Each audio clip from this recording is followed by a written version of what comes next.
ঘন কুয়াশার চাদরে রাজধানী, কয়েক জেলায় তাপমাত্রা বাড়লেও বইছে হিমেল বাতাস। পৌষেও তপ্ত রোদ রংপুরে, মাসের শেষে শৈত্যপ্রবাহ।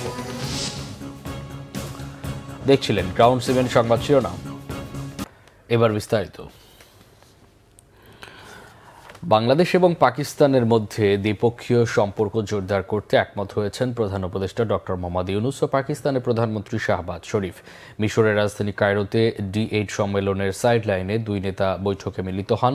তবে ৭১ সালের অমীমাংসিত সমস্যা মীমাংসা করতে শাহবাজ শরীফের প্রতি আহ্বান জানান প্রধান উপদেষ্টা। তিনি বলেন, ৭১-এর বিষয়গুলো বারবার সামনে আসছে, সামনে এগিয়ে যেতে বিষয়গুলো পাকিস্তানের ফয়সালা করার উপর জোর দেন তিনি। জবাবে শাহবাজ শরীফ বলেন, ১৯৭৪ সালের ত্রিপক্ষীয় চুক্তিতে বাংলাদেশ, পাকিস্তান ও ভারত বিষয়গুলো মীমাংসা করেছে। তবে অন্যান্য অমীমাংসিত সমস্যা থাকলে সেগুলো উপস্থাপন করলে খুশি হবেন বলে জানান তিনি। প্রধান উপদেষ্টা ডক্টর ইউনূস বলেন, ভবিষ্যৎ প্রজন্মের জন্য বিষয়গুলো চিরতরে সুরাহা করে ফেলা ভালো। ব্যবসা বাণিজ্য বৃদ্ধি এবং ক্রীড়া ও সাংস্কৃতিক প্রতিনিধি বিনিময়ের মাধ্যমে দুই দেশের মধ্যে সম্পর্ক জোরদারের উপর দুই নেতা গুরুত্ব দেন। সম্পর্কে সার্ককে সচল করার বিষয়েও জোর দেন তারা। প্রয়োজনীয় সংস্কার শেষে ২০২৬ সালের মধ্যভাগের আগে বাংলাদেশে নির্বাচন দেওয়ার পরিকল্পনার কথাও তুলে ধরেন প্রধান উপদেষ্টা। এর আগে D8 সম্মেলনের উদ্বোধনীতে সভাপতি হিসাবে বক্তব্য দেন doctor Mohammad Yunus. It resonates aptly with our aspirations in D8. In times of changing world of work, we need to rediscover and reposition learning regarding youth and work for redesigning the economy of tomorrow. Things often evolve too fast and gets difficult for government to comprehend and also to implement. But we must keep on recalibrating our efforts to match all the difficulties. পৌষের সকালে ঘন কুয়াশার চাদরে ঢাকা পড়েছে রাজধানী। কুয়াশার সাথে বাতাস থাকায় শীত কিছুটা বেশি অনুভূত হচ্ছে। সূর্যের দেখা মিললেও কুয়াশা কাটেনি। সকাল থেকে বৃষ্টির পূর্বাভাস ছিল আবহাওয়া অফিসের, তবে বৃষ্টি হয়নি, বরং সূর্য ওঠায় স্বস্তিতে নগরবাসী। আবহাওয়া অধিদপ্তর বলছে, আজ আকাশ আংশিক মেঘলা থাকতে পারে। এ সময় উত্তর পশ্চিম দিক থেকে ঘন্টায় ৮ থেকে ১২ কিলোমিটার বেগে বাতাস প্রবাহিত হতে পারে। দিনের শুরুতে তাপমাত্রা ১৬ ডিগ্রিতে থাকলেও এর চেয়ে কম শীত অনুভূত হয়।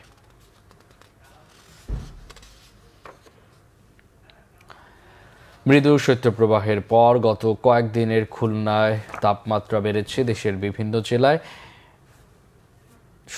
পৌষের শীত জেঁকে বসতে শুরু করেছে নাটোরে। দিনভর রোদের তাপ থাকলেও রাতে বাড়ছে শীতের তীব্রতা। সকালে শীতের দাপট থাকায় ব্যাহত হচ্ছে দৈনন্দিন কাজ। সকাল সকাল কাজে যেতে পারছে না দিনমজুরেরা। পেটের দায়ে বাধ্য হয়ে শীত উপেক্ষা করে কাজ করছেন নিম্ন আয়ের মানুষ। অসহায় গৃহপালিত পশুও। গত কয়েকদিনের তুলনায় তাপমাত্রা বেড়েছে চুয়াডাঙ্গায়। সকালে সূর্য উঁকি দিলেও তা উত্তাপ ছড়াচ্ছে না। ঠান্ডা বাতাসে দিশেহারা হয়ে পড়েছে সাধারণ মানুষ। ব্যাহত হচ্ছে তাদের স্বাভাবিক কাজকর্ম। হাসপাতালে বাড়ছে শীতজনিত রোগীর সংখ্যা।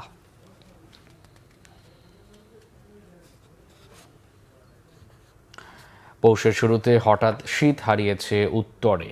তপ্ত রোদে দিনভর পুড়ছে পুরো জনপদ, তবে রাতে হিম বাতাস আর ঘন কুয়াশায় ঢাকা থাকছে চারপাশ। বিশেষজ্ঞরা বলছেন, আবহাওয়ার এই বৈপরীত্য বড় দুর্যোগের অশনি সংকেত। আবহাওয়া অফিস বলছে, ডিসেম্বরের শেষে আঘাত হানবে হাড় কাঁপানো শীত, আসবে শৈত্যপ্রবাহ। রংপুর থেকে জুয়েল আহমেদের রিপোর্ট, ক্যামেরায় শাহনেওয়াজ জনি। শীতে তেমন দাপট নেই উত্তরে। মেঘমুক্ত আকাশে খরতাপ ছড়াচ্ছে সূর্য। পৌষের এ তাপমাত্রায় বিস্মিত স্থানীয়রা। গায়ে পাতলা কাপড় রাখতে পারছেন না শ্রমজীবীরা। প্রভাব পড়েছে জনজীবন সহ কৃষি অর্থনীতিতে। কয়েকদিন তো একটু ঠান্ডা ছিল, এখন আবার অনেক করে রোদ হয়েছে, শরীর ঘামিয়ে যাইতেছে। এই সময়ে যদি ঠান্ডাটা হয় তাহলে মনে করেন যে আপনার এই আলু কন, গম কন, ভুট্টা কন এই সমস্ত আবাদের জন্য ভালো।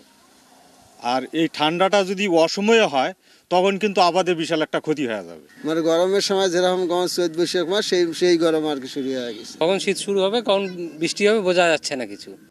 বিশেষজ্ঞরা বলছেন, প্রকৃতির বৈরী আচরণ ইঙ্গিত দেয় বড় ধরনের বিপর্যয়ের। এজন্য আগে থেকেই প্রস্তুতি নেয়ার আহ্বান তাদের।